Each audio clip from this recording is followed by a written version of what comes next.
¿Cuánto avanzó la sociedad con respecto al pasado? Sigue habiendo discriminaciones, racismo, clasismo. Las obras nos sitúan en las épocas marcadas por el racismo y la discriminación entre el siglo XVIII, donde transcurre el rastro de la canela de Liliana Bodoc, donde se nos cuenta la historia de amor de una mujer de alta sociedad y un joven mulato libre. Un siglo después, más específicamente en el siglo XXI, nos sitúa en la historia de un gaucho que luego de haber sido obligado a ir a la frontera y perder a su familia, se convierte en un gaucho matrero que vive al margen de la ley. Pero, ¿esto fue así siempre?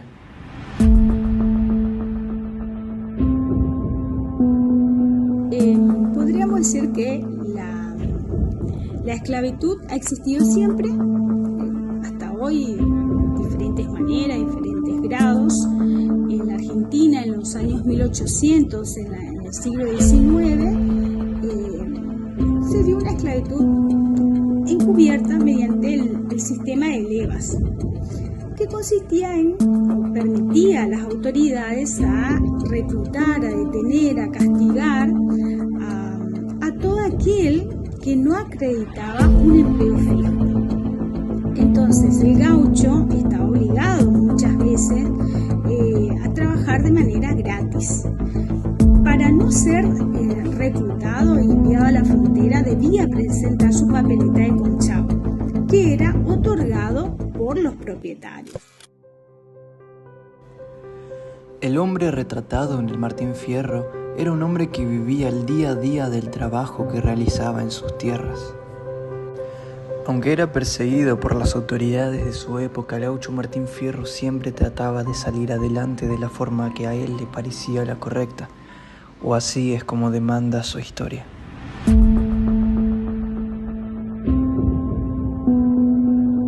En el siglo XIX el gaucho era una figura central en las zonas rurales. Era un trabajador hábil, conocedor del caballo, de la vida de la pampa. Tenía su propia identidad, su cultura, que se manifestaba en su vestimenta, en su lenguaje, muy rico en dichos y refranes, también en la música. Podríamos decirse que era visto por las élites un modelo de ciudadano que no encajaba al modelo de ciudadano civilizado, pongamos, que promovían los gobiernos de ese tiempo.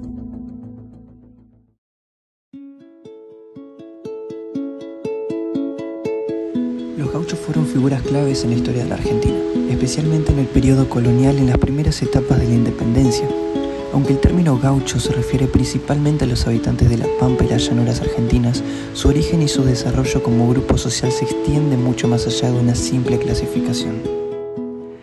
A su vez, también es importante destacar que los gauchos fueron percibidos de manera ambigua. Por un lado, se los veía como héroes de la independencia, pero por otro, las autoridades coloniales y posteriormente los gobiernos nacionales lo consideraban como una amenaza debido a su naturaleza rebelde y vida independiente. De hecho, en varios momentos de la historia argentina, los gauchos se levantaron en rebeliones como la de los gauchos federales, liderados por caudillos como Juan Manuel de Rosas, quienes defendían los intereses de las provincias contra las autoridades centralistas de Buenos Aires.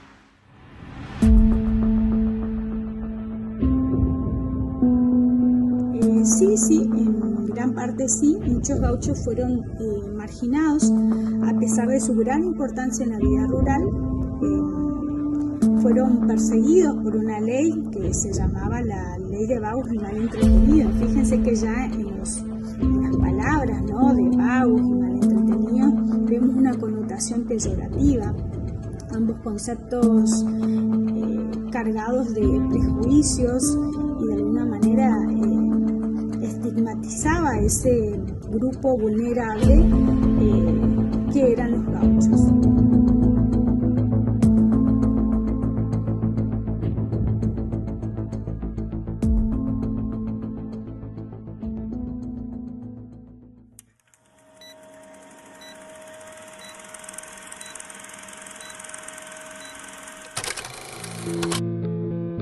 Cuando nos adentramos a volver en el tiempo y hablamos un poco más de los gauchos de antaño, podemos observar que vivían casi de forma nómada en las pampas, pasaban la mayor parte del tiempo a caballo trabajando en el ganado salvaje y recorriendo grandes extensiones de tierra.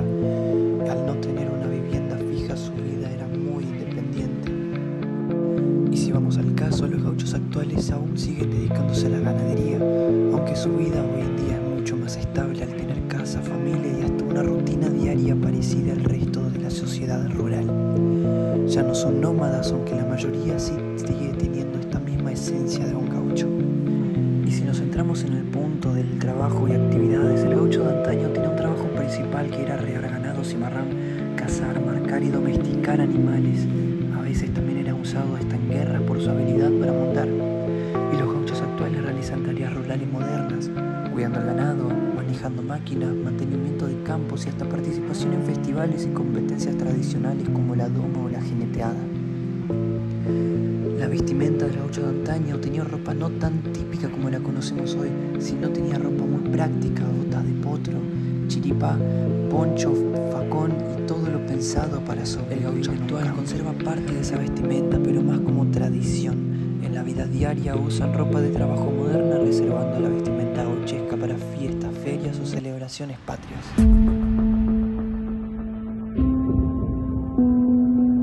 En aquellos tiempos, los gauchos eran personas que vivían de su trabajo rural, no eran propietarios de sus tierras, sí desarrollaron una cultura muy fuerte basada en la libertad, el honor, la solidaridad.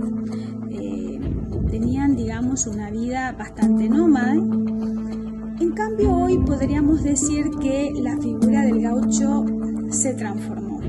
Ya no existe como aquel trabajador errante, digamos, del siglo XIX. Sí perdura y sigue viva su identidad cultural. Es más, el gaucho es un símbolo de nuestra argentinidad, representa las raíces campesinas, la destreza criolla y valores como la lealtad y el trabajo rural. La sociedad del siglo XIX, que es donde se desarrolla la historia del Martín Fierro, estuvo marcada por el conflicto entre la cultura gaucha y las políticas del gobierno centralista de Buenos Aires. Los gauchos eran vistos como trabajadores marginados, explotados y perseguidos, mientras que la legislación y las demandas militares los desarraigaban de sus vidas y los obligaban a ir por la frontera. Esta definición nos lleva a la pregunta de: la literatura gauchesca, en el poema de Martín Fierro de José Hernández, que denuncia situaciones de discriminación, injusticia y abusos de poder que efectivamente ocurrieron.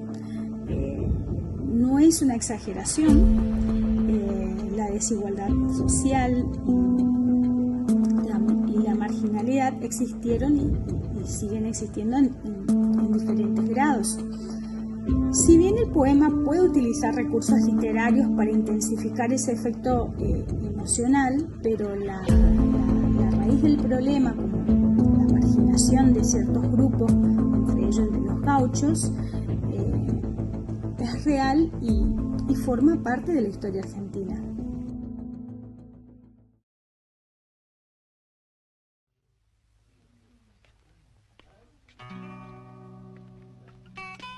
Ese que toca la guitarra es Martín Fierro. Y así es como en la sociedad gauchesca en su momento se llevaban distintas batallas para saber quién tenía más agallas cantando una canción.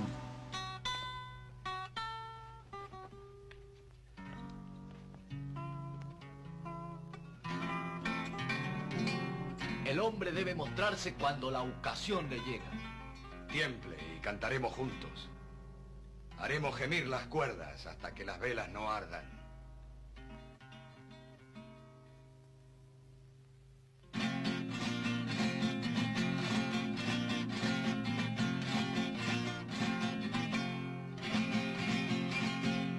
Yo tiro cuando me tiran, Esa forma tan única y la manera en la que tenían los gauchos de resolver sus problemas o a llamar a conflictos era lo que lo hacían diferente a la gente de otros pueblos, ya que esta era la manera en la que manejaban ellos y su forma de llevar la vida.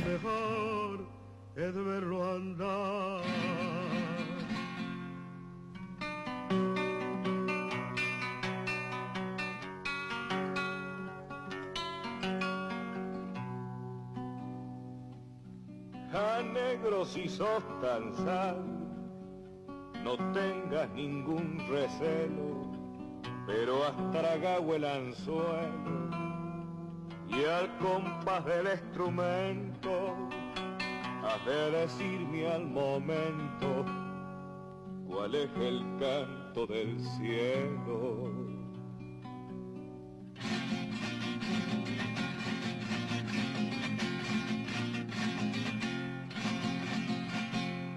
Los cielos lloran y cantan, los cielos lloran y cantan hasta en el mayor silencio. Lloran al caer el rocío, cantan al silbar los vientos, lloran cuando caen las aguas, cantan cuando brama el trueno.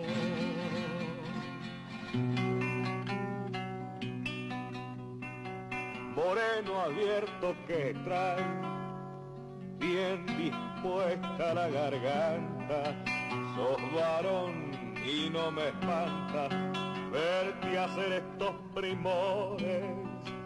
En los pájaros cantores solo el macho es el que canta, y así me gusta un cantor que no se turba ni yerra. Martín Fierro, un personaje literario aguerrido en el que siempre buscaba un conflicto, hoy se encontró con el Moreno cantando una canción. A ver en qué termina esta conversación si no es en una batalla.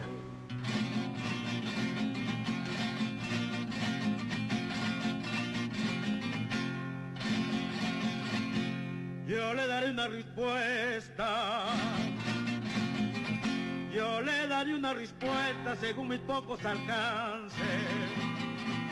Forman un canto en la tierra, el dolor de tanta madre, el gemir de los que mueren, el llorar de los que nacen.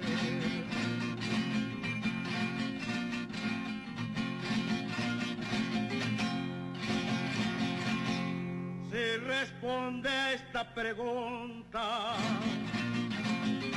si responde a esta pregunta, téngase por vencedor.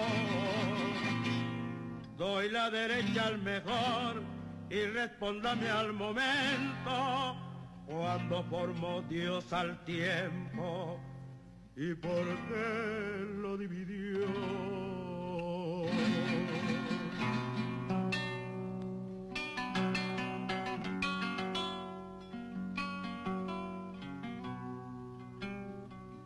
Moreno voy a decir, según mi saber alcanza, el tiempo solo es tardanza de lo que está por venir. Nunca tuvo su principio, ni jamás tendrá su fin. Porque el tiempo es una rueda y rueda es eternidad.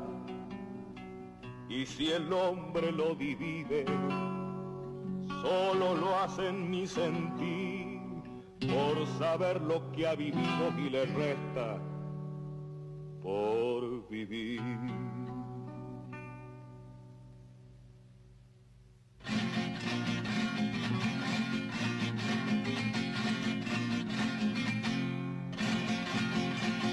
Es buena ley que el más lerdo, es buena ley que el más lerdo debe perder la carrera. Así le pasa a cualquiera cuando en competencia se halla un cantor de media talla con otro de talla entera.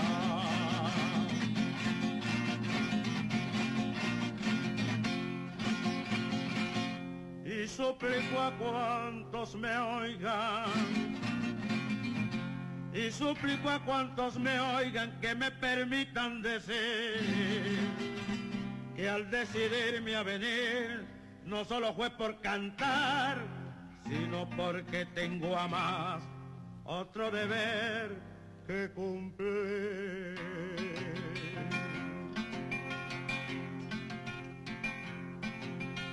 Ya saben que de mi madre fueron 10 los que nacieron. Ya saben que de mi madre fueron 10 los que nacieron. Mas ya no existe el primero y más querido de todos murió por injustos modos a manos de un pendenciero. Pues ya que nos conocemos, basta de conversación. Para encontrar la ocasión no tiene que darse prisa.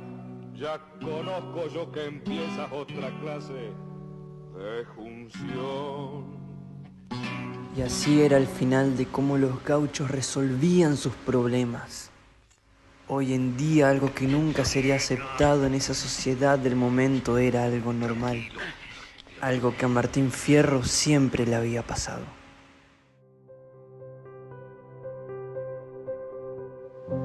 El rastro de la canela, la novela profundamente crítica con los sistemas de poder, especialmente aquellos basados en la explotación y la opresión. A través de la fantasía, Liliana Vodok crea una metáfora poderosa de las luchas sociales y culturales que aún persisten en América Latina. La obra cuestiona las relaciones coloniales, la pérdida de identidad y la desigualdad social, y reivindica con mucha fuerza la resistencia cultural y la lucha por una sociedad mucho más justa. La crítica social que nos hace hablar del rastro de la canela es el colonialismo y la explotación de los pueblos originarios, ya que es la principal base de crítica social en la novela, ya que se denuncia el colonialismo y la explotación de pueblos originarios. El imperio que aparece en la obra es una metáfora clara de las potencias coloniales que, en la historia real, llegaron a América para someter y explotar a todos los pueblos. La lucha por la identidad y la resistencia cultural que habla la novela nos dan a entender que los personajes luchan siempre por preservar la identidad, las tradiciones que ellos tenían frente a la imposición de un sistema que quiere asimilarlos. La identidad cultural de los canelas es un tema clave. El rastro de la canela no es solo literal en cuanto al comercio de esta especie, sino también simbólico, ya que representa la huella que dejan las culturas originarias a pesar de los intentos de exterminio y borrado de su existencia. La justicia y la autonomía es otro tema central de la novela, ya que los personajes de la historia no solo buscan sobrevivir, sino también alcanzar una justicia que se les ha sido negada. En este sentido, Vodok se posiciona claramente a favor de la autodeterminación de los pueblos y la necesidad de que los grupos históricamente oprimidos tengan la posibilidad de decidir su propio futuro. Los canela no solo luchan por sobrevivir, sino por una sociedad más justa y equitativa, donde todos tengan el mismo acceso a los mismos derechos y las oportunidades. Esto puede interpretarse como una crítica tanto a los sistemas de opresión coloniales del pasado como a las estructuras de poder del presente en la sociedad. Esto nos deja una conclusión de que El rastro de la canela de Liliana Vodok no solo es una novela de aventuras épicas en un mundo ficticio, sino también una profunda reflexión sobre las injusticias sociales, históricas y culturales que América Latina ha experimentado a lo largo de su historia. Esta novela, tanto como la de Martín Fierro, abunda la fantasía en abordar problemáticas universales, pero con un enfoque especialmente relevante en un contexto latinoamericano. En este documental se pudo abordar cómo paso a paso y tiempo con tiempo la sociedad pudo evolucionar a tal punto en el que hoy en día hay cosas que ya no son vistas normales, pero son cosas vistas malas, como por ejemplo tener batallas en cantos o tener esclavos en una casa. Esto habla de una evolución social, de que la crítica sí sirvió para cambiar las cosas que sabíamos que no nos hacían bien. Gracias.